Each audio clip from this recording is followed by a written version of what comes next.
I'm going to read a little bit from TRUNKY, Transgender Junkie, a memoir of institutionalization and Southern hospitality on Transgress Press. Someone yelled. He could hear a barely muffled voice of someone talking and yelling curses.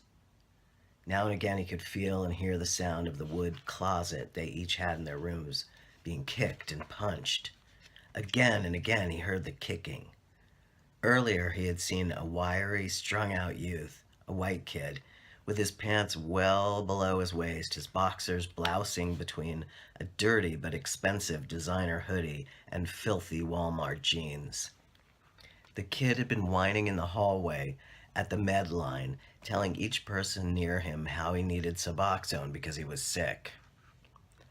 "I got a really big habit, man." The kid looked high, but it could have also been adolescent presentation of disaffectation or stupidity.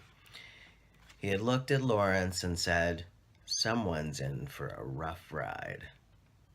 The more this kid bleated and whined and kicked and moped, the longer it was going to take him for him to get medicated.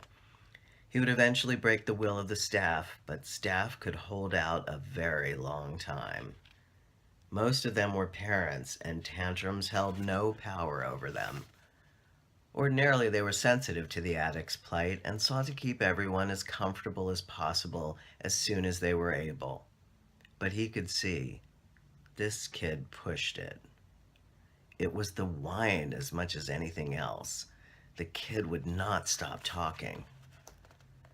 Even now, alone in the room, kicking and punching and cursing, the kid kept up a relentless monologue of belly aching.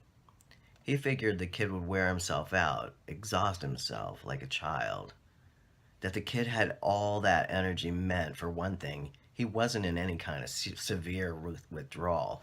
The central operation of narcotic withdrawal was fatigue. That and crawly skin, restless legs, nausea, vomiting, diarrhea, migraines, horripilation, and a bad brain. It made for little expressive activity beyond a good heaving moan and restless leg syndrome. But he also knew that the younger ones in here had terrible habits, habits usually old men who'd been using for decades had. It was a new age.